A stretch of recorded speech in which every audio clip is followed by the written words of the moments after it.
안녕하세요. 4월 25일 날마다 주께로 말씀 묵상 보도록 하겠습니다. 오늘 본문은 사무엘상 13장 16절에서 23절 말씀입니다. 일본의 이 나스카와라는 킥복싱 선수가 있는데요. 이 선수는 27전 27승 21KO 승이라는 엄청난 기량을 가진 선수입니다.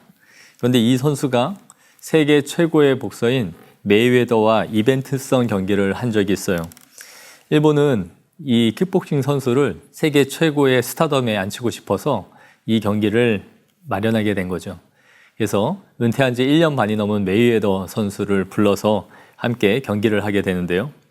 그런데 이 경기는 이 나스카와 선수에게는 아주 불리한 경기였습니다. 왜냐하면 메이웨더는 그 사람보다 2체급이나 많이 나가서 10kg 이상 나갔고요. 신장에서도 큰 차이가 있었습니다. 더욱이 이 경기는 복싱 경기로 치러졌기 때문에 킥복싱 선수였던 나스카와 선수에게는 발을 쓸 수 없는 아주 불리한 조건이었던 거죠. 자기가 갖고 있는 주 무기를 갖지 않은 채 주먹만으로 싸워야 했던 거예요.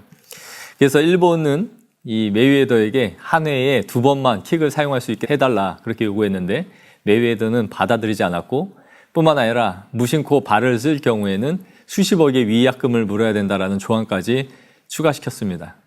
그럼에도 일본이 이런 불리한 경기를 만들어야 했던 이유는 이 선수를 스타덤으로 앉히려고 했던 것이죠. 그래서 메이웨더의 이름에 이 선수가 함께 싸움을 통해서 자신들의 이 선수를 높이고자 했던 거예요.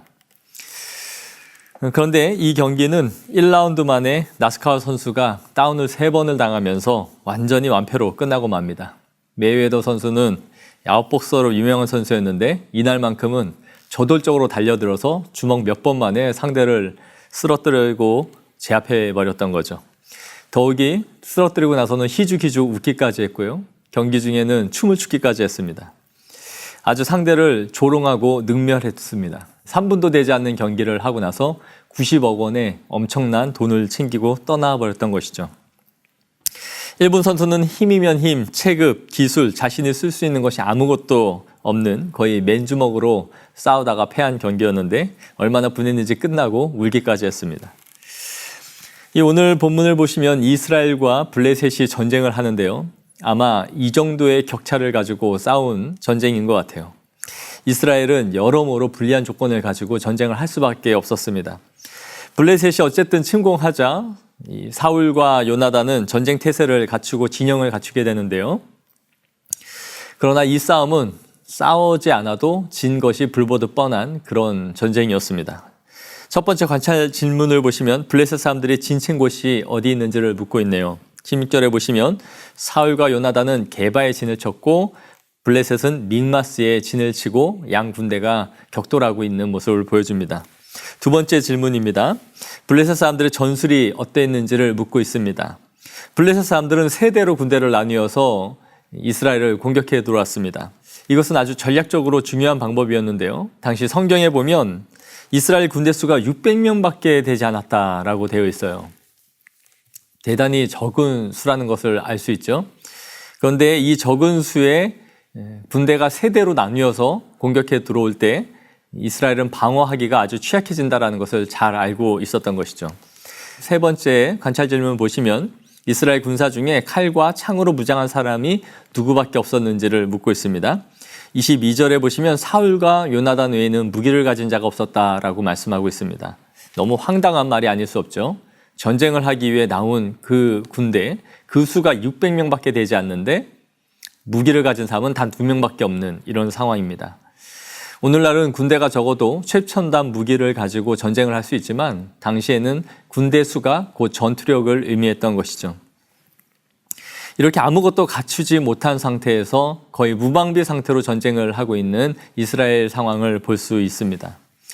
연구와 묵상 질문을 보시면 왜 이스라엘이 이런 상황이 됐는지를 묻고 있습니다. 우리도 이것이 너무나 궁금하지 않습니까? 어떻게 한 나라의 군대가 이렇게 무능력하게 또 아무런 준비도 되지 않을 수 있는가 하는 생각이 듭니다. 사실 이스라엘은 사무엘이 사사로 등극한 후에 종교 개혁을 단행하면서 이스라엘은 점점 안정화되어져 갔어요. 그러나 그들은 그릇된 방식으로 왕을 요구했죠. 그래서 우여곡절 끝에 첫 번째 왕인 사울을 세우게 됩니다.